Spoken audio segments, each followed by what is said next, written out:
Show today we have Jen Abels, and here is why she is awesome. She's a professional speaker focusing on gratitude, resilience, and reinventing yourself, which is going to have a bit about what we're going to talk about today. She's the founder of Soldiers Who Salsa, an organization using dance as a form of therapy for wounded, ill, and injured service members. Her work has gotten her invited to attend inaugural White House summit events called the United State of Women. As a change maker, she's been recognized as nominee for Woman of the Year by San Diego Magazine, Woman Who Mean Business by San Diego Business Journal, and she's been recognized for outstanding service by the California State Senate. Oh, I should mention, I don't want to go any further without mentioning this, Jen. She's also a murder mystery dinner host in San Diego for the Dinner Detective Murder Mystery Show because she was bored and apparently all the other things weren't keeping her busy enough. So she did to do a nice warm place for people to be killed in. Congratulations. Thank you. Fantastic. Welcome to the show, Jen. Thank you. Murder's got to be in the title. There you go. Fair comment. I don't know if I can put it in the murder in the podcast title, but okay, we'll go from here. Before we get any further, we have to set the table for our murder mystery host and start it with the first question we ask all of our guests, which is, what's your best or worst employee experience? You alluded to my best, and because I don't usually like to follow rules, I'm going to give you two bests. The one that you alluded to in the intro there, being invited by the Obama administration to a summit at the White House for the work we were doing with our charity. That was like peak moment, right? As you mentioned, the charity that I created, we were teaching dance as an adaptive therapy. And so the work that we were recognized for at the White House Summit was specifically on how we were using dance for female veterans overcoming post-traumatic stress and military sexual trauma. So we'd created a completely out of the box sort of therapy. And it was just incredible to be honored by the White House in that way. So that's the number one. Closely tied, though, to that was our programs were all over the nation. And then we also began sponsoring the Salsa Nights in Kandahar, Afghanistan. And one day I showed up at our office and there was a box for me. I had no idea what it was from, but it had the P.O. box from Kandahar. And I open it and it's a U.S. flag folded in the triangle. And it came with a certificate that said this flag has been flown in your honor over the air base in Kandahar. And I just lost, I still get chills. I lost it because I was, cheering. I was so grateful for the work we were allowed to do and that people gave us the space to do. And for these heroes that are over there sacrificing their lives, putting their lives in danger in Afghanistan, for them to thank me, I was like, wow. I was just incredible. It was like one of the most rewarding experiences in my life. I can't even imagine of being in that space of feeling that honor, but it also really reinforces the importance of people feeling and needing the value of their work to matter. Obviously, you're doing something that's above and beyond, and not many people are starting charities. But at the same time, there is that connective tissue for the work you're doing versus does it matter? Is it resonating? Is it making a difference? I can't imagine that. How do you strike 10 out of 10 when you get that back and go, oh, okay, this feels good? Yeah, it's, like I said, amazing. And I'm rarely speechless. And that was one of those moments. Good thing you're on a podcast now, Jen, to talk. No. As someone who's bounced around, I don't mean bounce around in a bad way, because that's always sounds bad. Or like, oh, you can never. But someone who has so many interests and you're investing yourself in so many different things, it's interesting. We're going to talk about identity today. Because it's funny too, because when we pre-talked before the show, identity was, we needed to clarify ourselves as to what we were talking about when we meant identity. Thankfully, we're both on the same page, but it still reinforces the fact that we should define what we mean when we're talking about identity today. I totally agree, because identity is all over and it's different things for different people. And in the context of how I think about it, it's who am I outside of my job, outside of all the different roles that I take on? How do I identify? And what I'm most passionate about is having people separate that their identity being their job. Because when I did that, led to a huge downfall, a burnout, a crash, one of the worst depressions of my life, because I had those two things so enmeshed with each other. I identified as an executive director, as a founder of an organization, and I wrapped all my worth into that. And I think what's important is pulling out my personal identity separate from my job, my role, all of the different things that I take on, and being grounded in that. And what was the benefit of doing that? Because so many people like, so what do you do? Like the first thing when people introduce themselves, it's not only their name, but Yeah. their Right? occupation. It's so immediate. What do you do? Blah, blah, blah, blah. Do you Right. have hobbies or what? Who are you Yeah. as a person? So I can see this being huge. So what was the benefit for you to go, okay, here's the boundary? The benefit only came after the crash, right? You think you learn most from your mistakes. Where it has benefited me since then is that when things change, and things are always going to change, right? Every, world is constantly full of changes. I can ride those winds of change much better now that I'm anchored in who I am. I think of it like a tree. My roots are who I am, right? My roots keep me grounded. I'm a passionate individual. I'm a creative individual. I'm kind. I'm loving. I am all sorts of things that I bring to a job. So jobs are going to change, roles are going to change. But that's when those winds of change come. I think of the jobs or roles like branches. They might break off and blow away with the wind, but my roots, I'm grounded. Like I know who I am. So when recently a job that I loved changed, it was created during COVID. It's now, not, not that we're post COVID. I definitely don't want to say that. But because we're in a different space than we were in 2020, the role has ended. And I was able to say, oh, okay, yeah, sure. Shucks, I wish that didn't happen because I really loved what I was doing. But I'm not defined by that job. I know who I am. I'm very grounded in what I am. And I know that's the value I bring wherever I go. And that nothing can take that away from me because I own that. So the benefit you're talking is of freedom. A freedom, and I'd say also a confidence and calm. When people ask, oh my God, are you okay? After like literally it was just a month ago. And I was like, I'm fine. And people expected to like upheaval and anxiety and which I probably would have felt in the past. And the nonprofit did end in 2018. And I wasn't in that space. My whole identity was being a founder, being an executive director. And when the organization closed, then who am I? And I had no idea.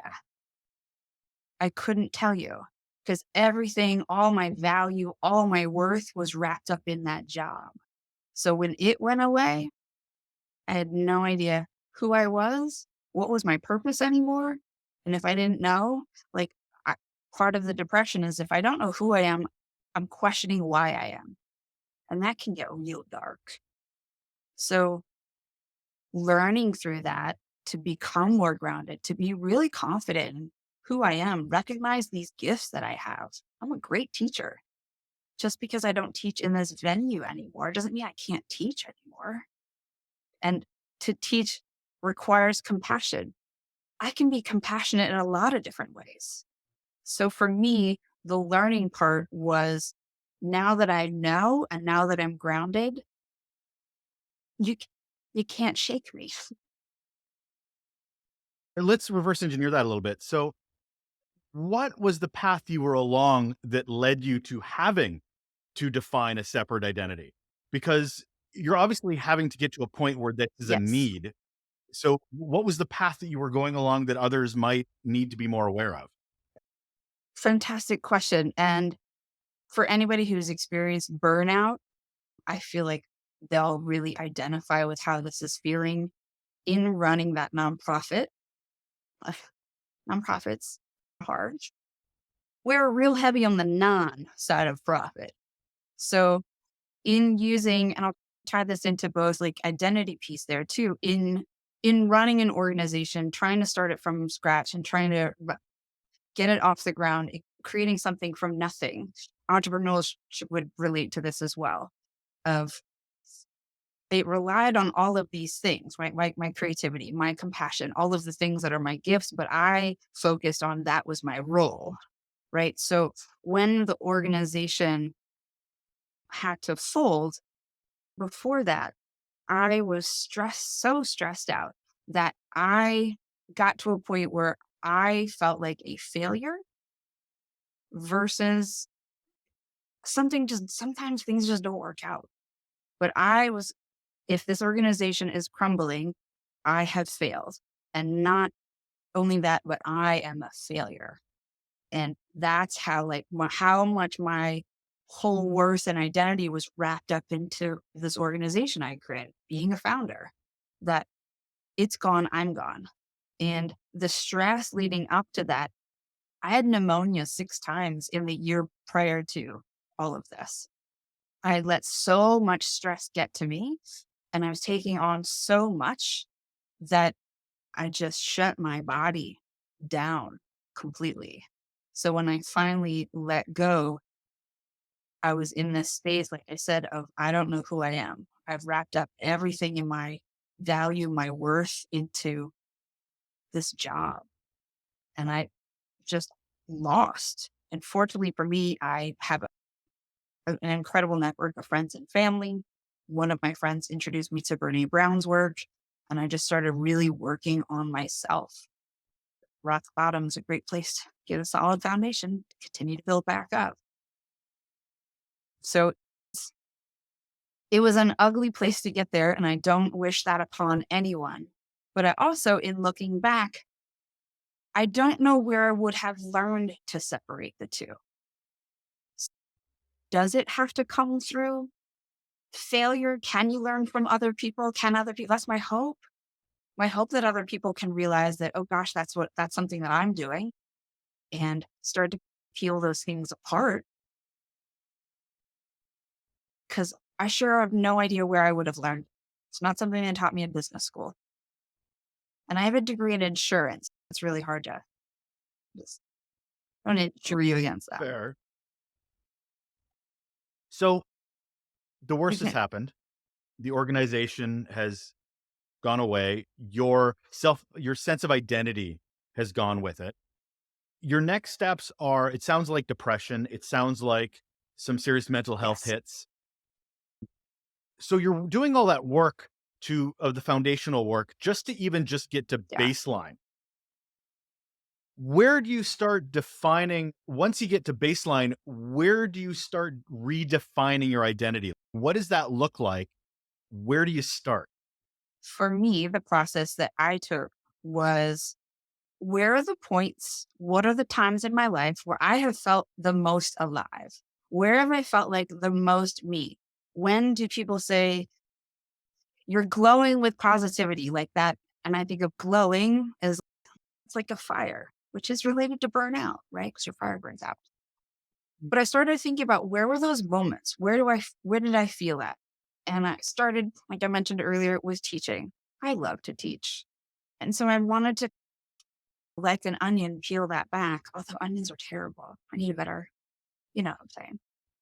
You know what I'm saying? Yeah. Workshop. We'll Like workshop. a It's all good. flower. I had to peel back the petals of, so what Sure. is it about teaching that you love? What is that about? And I'm like, I love connecting with people. Why do you love connecting people? Because I'm curious about people, and I'm naturally curious. And I know I have a gift of laughter and humor, being able to connect with people. And that brings me joy. So I have joy, and I can get joy through teaching. So I started to piece out in all of these different roles that I take, whether it's work or whether it's personal life. Where do I feel the best about myself? Where have I lost myself in that flow when I have no idea that time has passed? That where is that? On stage. I do improv, I used to do musical theater. Time was completely irrelevant to me. What was I doing? I was expressing. I'm an artist. So, I'm expressing joy. I'm expressing my feelings. When I'm doing those things, I come alive. So that's who I am. I'm joyful. I'm creative.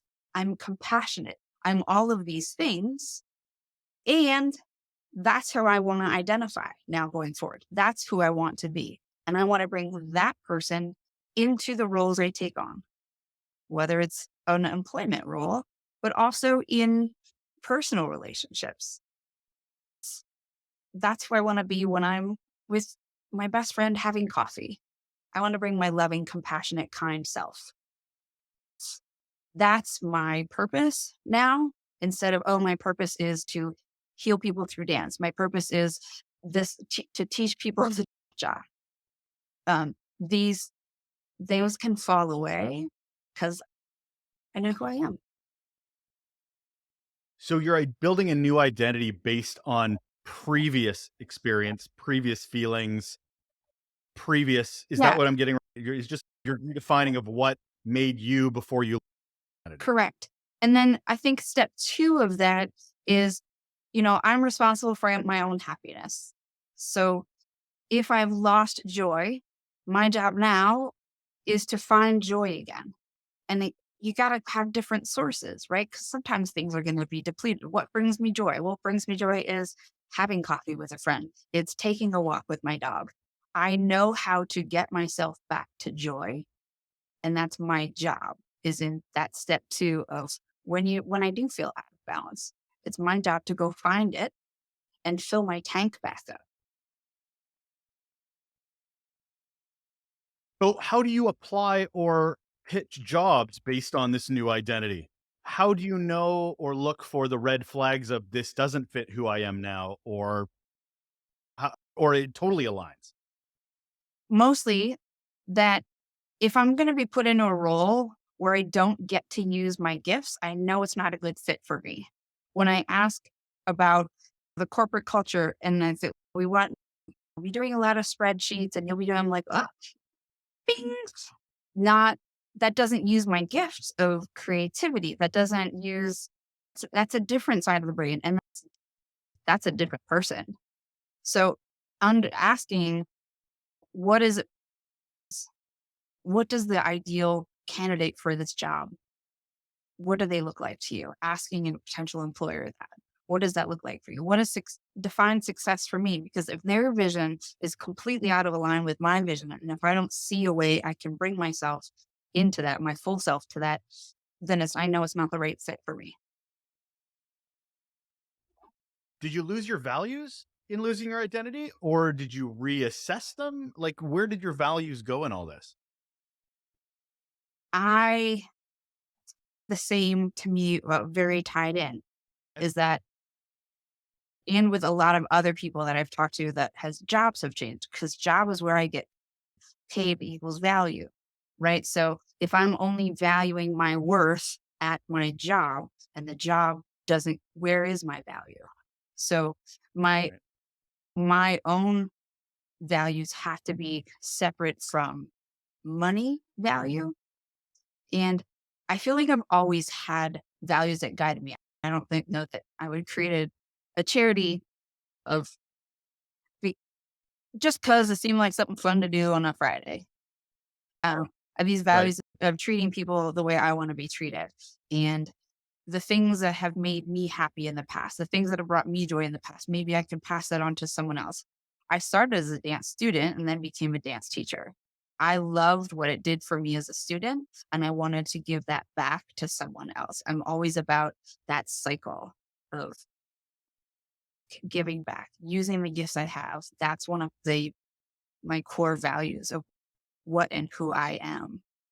And I think that I always felt it, but it wasn't until that rock bottom that I was like, I really need to be solid on that too. Who I am, what do I value, how do I want to show up in this world? What do you say to somebody that might be like, "That's nice to say I have bills to pay. That must be nice to do." sure, your identity needs to change, but you know what? You need a job in the meantime because there's things you got to support. What do you say to that person that just doesn't get it, that they understand work equals money equals you have to? I don't disagree. There are times when that's going to be, but if I expect the job to give me all of those things, then I'm putting too much pressure on the job to give me some sort of satisfaction, right? I've got to find something else that I enjoy. Like I said, I, I do improv, I host a murder mystery. I do a lot of other things, and not all of them are tied to any kind of financial part. If I'm not getting, if I have just a job I have to do, have you read the book Sparked, Jonathan Fields, Sparked? He talks about how can you find a way to bring that into your role?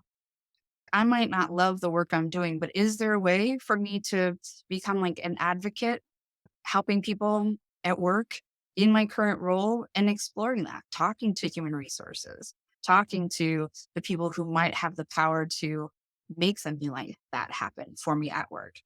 And then at some point realize that whether it can happen or can't happen is my job to find it elsewhere.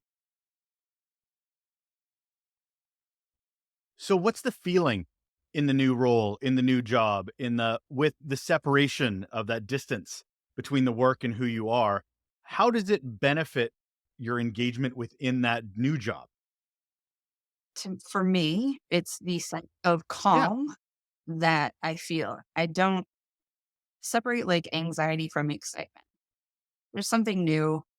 It's not anxiety, it's excitement about something new and being open to learning in knowing that I'm so self aware now of that identity piece of me that if something is out of alignment, don't just quit right away. That's old me would have been like, burn the ships, let's go. I'm done. But sitting with it, figuring out, is there a way for me to do this? Is there a way for me to bring more of who I am into this role? And it's more, I'm more open, I would say, to looking at all the different possibilities. In the past, I might have just been like tunnel vision. This is my job and this is what I have to do. And I would say, especially coming out of college, right? Having my first job as an insurance underwriter. There's there's no one who, when you're a child, you've asked them, "What do you want to be when you grow up?" No one says insurance underwriter. If someone has, please contact me and I will absolutely correct my statement on that. I'm going into that job and I didn't feel like I have any autonomy. I did what I had to do, or I felt like I had to do. I wanted to be in human resources. I wanted to be in learning and development because I like to teach, but they kept me in this other box. And if I felt more empowered, if I had more language about why I wanted to do the things I wanted to do and why I would be a more valuable employee if you let me use my gifts, I wanted to stay there because I loved the company. I just didn't love my role. So if I had that language, I think that things might have been different. I don't know whether I would stay in insurance my whole life. It would have stopped me from forming a dance charity. But Mm. I do think that there were opportunities that I missed because I thought I had to stick to this lane. Does that make sense? Absolutely. Now I want to help. Like, how do you help others with that? Because I've worked with others that are completely tying their value, their worth, their identity into the work that they do. And I'm working right beside them going, oh man, I'm so sorry for you. As a leader, as someone in organization with influence, how do you create an environment that sort of helps staff and employees separate a bit without taking away that their feeling of purpose or feeling like their work matters? It, like I said, the exercise for me and what I would ask people to do either on their own, or I would love it if there were companies where they opened this kind of, I can be vulnerable, I can share these things. The last place that I worked did feel that way. I could share, this isn't me. This doesn't feel a good fit for me. How can we move forward? And they were completely open to, yes, you're a great person and a great employee. We want to keep you. Let's find a different route for you. But for having to take apart, taking time to do an exercise of where you just list all of your roles. I think of it as a as a wannabe actor. Always dreamed of being on Broadway. If I were doing a one gal show. What are all the different roles that I play? I'm a friend. I'm a daughter. I'm an employee. I'm a mentor. I'm a teacher. I'm all of these things. Listing out the roles that I play and what are my positive feelings that I get from those? And knowing that one is different than the other and that one shouldn't overtake the other, right? Figuring out, like I said before, how do I bring those things into my work? How do I communicate? How can I communicate? Am I in a safe spot? I would ask for employers to, if you want to keep the good people, you need to find out what are they passionate about? What do they like to do? And how can you help them create a path where they do that? For me, even with my insurance underwriting job, I was doing, I was training people on this thing called the internet. Remember I've yeah, heard of it. Netscape. And I had some older employees that were like, absolutely not. Pen and paper, nothing's going to replace pen and paper. And I really enjoyed the process of doing that. And I was doing it on my own time because that's what was fulfilling to me. And if the frustration of the organization I'm working for not recognizing that, not hearing me say, yes, but I don't like this job. Can you put me here? You're good at it. So I need you to stay over there. Like, I don't care. You know what? I'm good at a lot of things. I don't want to stay here. I feel a lot of leaders possibly seeing employees more as cogs in a wheel, more as you have a purpose and your purpose is to Yes. X. As opposed to getting out of the box and seeing them as humans, seeing them as what they're bringing to the table. Is that I see that as a big stumbling block because it gets at the identity is their job description. Their identity or their job Right. title. Breaks my heart. So how do you look at an employee, humanizing employee? What are the signs that you're going down the wrong path? As a leader that you're seeing somebody going, You know what? We need to turn this ship around. You're too much of a cog in a wheel." Maybe that's the way of looking at it.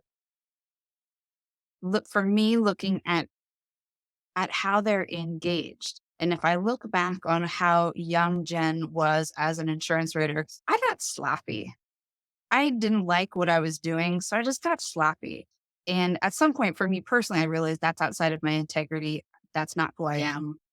I show up, I do 100%. Whether I like it or not, I do 100%. If I'm getting sloppy, I'm, I'm out of alignment. I wished that someone would have, for me, for Jen, the young underwriter, to go, this isn't like you're getting sloppy with your work. What's going on?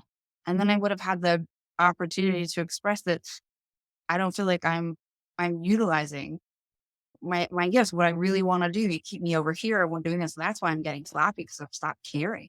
So as an employer, looking at the folks that are working for you, and if they're not doing what you think is their best, maybe they're not in the right spot. Maybe you're not asking them to do something in the way that works for them. I think especially about the last couple of years with people working remote. For someone like me, I have ADHD. I can focus, but if you get me distracted, I'm bonkers. I'm all over the place. I'm bouncing and I don't get something done. So having the freedom and the flexibility to work at my own pace and work at my own hours, and given the trust that I'll get the job done and I'll get it done in the way that works best for me, and then I'll be a happier employee. I actually want to take on more because you're allowing me the freedom to be me, to work how I work. Um, this helps me. And if you can help me, it will absolutely help you, my employer. And how you work is part of your Yeah. identity. So how would you have done things differently in your role where it was that breaking point for you? Where the nonprofit was ending, your whole identity is wrapped up in this. Have you looked back and gone, "Yeah, I should have done this. If I'd only done that." Yeah. Yes. So many times and in multiple therapy sessions. It's I've heard your Tammy something in one of your podcasts talking about boundaries. I had no boundaries, Russell. I had absolutely no boundaries. I work 6 days, 6, 7 days a week. If there was an eighth day, I probably would have worked that too. It was all that I did, all that I saw. Everyone I talked to, that's what I talked about. When I woke up, that's what I was thinking about. I had no boundary. I had no separation of any kind of personal life. Nothing, everything was work. When I look back, what could I have done differently? I could have stopped saying yes because I had no boundaries. Someone would see what we were doing on social media. And most of my programs started in San Diego area because that's where I live. As I branched out, anytime someone would reach out to me and say, "Hey, my partner is going through the same thing. I see your testimonials on your social media. Can you bring a program to small town USA, wherever they're located?" I'd say, "Yes, and we'll find a way." And by doing that, I just kept stretching our resources thinner and thinner financially, but also personally. Now I've just said yes to, I will find you the money to start that program to keep that one going. While I'm already having to do that over here in the other programs I've created. Had I done smaller, maybe we would still be going. Had I not, again, the no boundaries. So, yep, I'll figure it out. Yep, I'll figure it out. Took no time to think through it because I felt like this is like, how dare I say no to someone? So a little bit of that people pleaser also did not work to my advantage in that role. So I'd have better boundaries. My dog just agreed. The street she barked. Better boundaries about it, but also in a really, I'd say, sadly ironic way. Here I was helping men and women with post traumatic stress, depression, anxiety, work through their feelings, be open, giving them an alternative venue, an alternative vehicle to talk through what they're going through. Because it wasn't about teaching someone to become a great dancer, it was about providing a safe space to do some movement, to do some healing so that you do open up again. You do start to find, oh, I can find joy. I can find happiness. I do laugh. There is something, it helped lift them out of their depression and anxiety. I didn't do any of that for myself. I was feeling it. I was feeling further and further depressed, more and more pressure, more and more anxiety. I didn't tell anyone. I didn't tell any of my friends. I didn't tell any of my family. I kept that all in. And again, I'm looking back on like the irony of it, of I'm what I have made my job is to help people through this. You're feeling this way. Let's find a different bit. I didn't do any of that for myself. And by not doing that for myself, I set myself up for that crash. You've had the crash, you've built yourself back up. Is there a moment where you're like, I did it? I've been successfully separated my identity from, this is going to sound horrible, Jen, but my failure is not my Yes. identity. This person that I've now identified is my new identity. Is there a moment where you're like, oh, I did it? I was successful. I've turned the knob where my new identity starts and I've separated myself from my old one. It took, I'm going to go with 2, maybe 3 years to really get to that part because I want to say yes all the time, because I want to really dive in.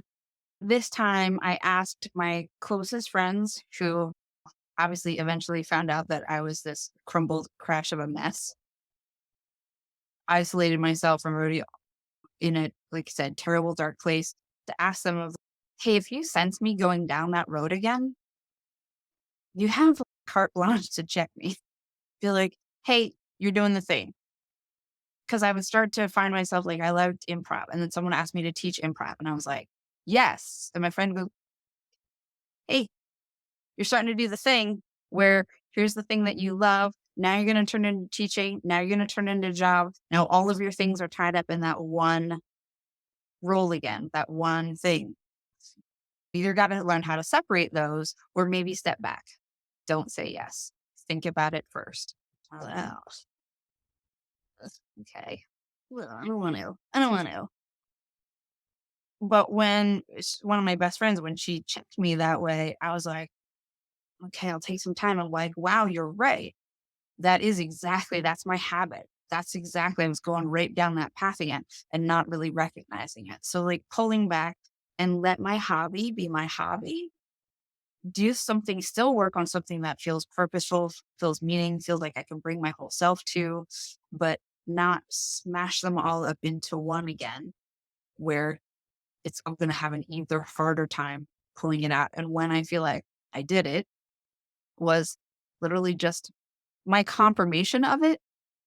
I felt like I was doing it with this most recent role that I had in a team building company. But once they let me know that the job was ending, okay. And it's not that I felt nothing. I felt calm because I was like, this is just a rule. I will get a new role. That's fine. It was it was oddly calming for me because it was the first time that something like that has happened. Oh, I actually called my coach and I was like, hey, I did it. I did the thing. I mean, I thought I was doing the thing. I was pretty sure I was doing the thing. I feel pretty confident that I always said it. It's part of like my morning mantra. It's written on my mirror. I say it to myself all the time. It's in my journal. Yes. I don't think it's "Mm, got it and now I'm good." I have to constantly remind myself of these things. I think everybody does, right? It's not a destination, it's a journey of doing this. So when I was like, I did it. And that informs me that I can do it again. I want to jump on something you mentioned just in passing there, which was journaling. Because I think one of the strongest, I've mentioned this lots on the podcast, which is some of the biggest superpowers you can have is situational awareness and self awareness. And you've reinforced that over and over again in talking about identity and reestablishing it. But you need tools and you need a practice to be able to be good at this. How's journaling helped you? I'm a very tactile learner. And to me, that kind of draws into having been a dancer all my life. Movement is how I process things and how I integrate things into my body. I can't journal online. I can't type into anything. I have no connection to it at all. The feeling, literally the feeling of this pencil, and it has to be a pencil, Russell. Pen's not allowed. Leads to a other problem that I have of perfectionism. What if I make a mistake? And I have to write. That It's part of hurts. your identity, Jen. Part of your identity. Let it go, let it go. But there's also, I love the way a pencil feels on paper. Tactily for me, I love the way that feels. I love the sound of pencil on paper. And because I have to say the words in my head before I write them down, I'm getting them twice. I'm getting them here as the thought comes into my head, and I'm seeing them visually come out onto my journal. And don't I obviously don't write as fast as I think. So I'm having to say it a couple times before I get it down. And then I'm reading it back as I go back through. And that's how it's sticking to me. I'm seeing it, I'm processing, I'm seeing it all coming out. I'm looking down because the journal happens to be right in front of me. One of my thousands of journals. And there can be so much head trash and chatter going on up here that just getting it out, I'm like, "Whoa, was a lot of stuff you're holding on to up there." Decluttering that space by putting it out on paper, like, journaling to me has been invaluable, and I never used to. I was like, "Ugh, Right. how's that gonna help? Yeah, I already know how I'm feeling." Man, I was very resistant to change myself. So I don't want to call her old Jen. We'll just call her Oh, Jen. former Jen. What is, well, Jen, what is, and I'll ask this new Jen versus former Jen. What is something from your old identity that you're happy to leave behind? And what's one thing from your new identity that you're thrilled to discover? Ooh, I like this question. All right. Okay, so I'm still working on, obviously, the perfectionist piece of it. The other piece for me is it's okay to not know. I wanna know what's the next thing. Old Jen wanted to know, I need a plan, I need a procedure, I need to know exactly what's next. I can't quit this until I can do this. It was very like, and now let go. Like, new Jen is okay. You know that's not a good fit for you. You know that you would be burned out if you stick to this. You know you'd be unhappy with this. What is the phrase that I always use? I'd rather turn you down now than let you down later. Because part of what I feel like is my integrity is that I'll do the job. If I hate the job, I'll still do the job and I want to do it to 100%. I get sloppy, like I said before, that's when I've stayed way too long. But no, if I know up front this isn't right for me, it's okay to say no. I said yes to everything. Previous gen, not old, because current day feels old. Previous gen said yes to everything. And like I was saying before with the charity, I said yes and I'll figure it out. Yes, and I'll figure it out. Right. And I had to learn to say no to allow things that I really want into my life that I can say yes to, right? Because you can't say yes to everything. No. So I'm going to wrap it up with the last question I ask everyone, Jen, which is, what's one simple action people can do right now to improve their relationships at work? Your most important relationship at work, I believe, is with yourself. If you can work on that self relationship, getting that grounding of who you are, being really clear on your own personal identity, I promise it will affect every other relationship you have at work, at home, all of your other relationships. So the first step to me, the one thing that I ask people always to do is just list. Make a list of all the different roles that you take on. Even if it's at work, because you might be asked to do multiple things at work, right? Think about all the different hats you wear during the day. You might end up being like, dang, I have 24 hats. That's a lot of hats. And but being able to pull out, these are just roles that I take. What makes me excited about those things? When do I come alive? And put that as a separate list and reread this list, not the roles. Those, you do those every day. Those are hats you put on. Go back and read that other list. I'm creative. I'm kind. I'm excited. I'm passionate. These are the things that I am. Make those two lists and make sure that you see how they're separate, right? The one is just going to be a full of nouns. I'm a teacher. I'm a speaker. I'm a parent. I'm a sister. I'm all of these things. These are That is Jen Abel. She's a leader, professional speaker, founder of charities, but none of those are her identity. Thank you so much for being here, pleasure. Jen. My pleasure.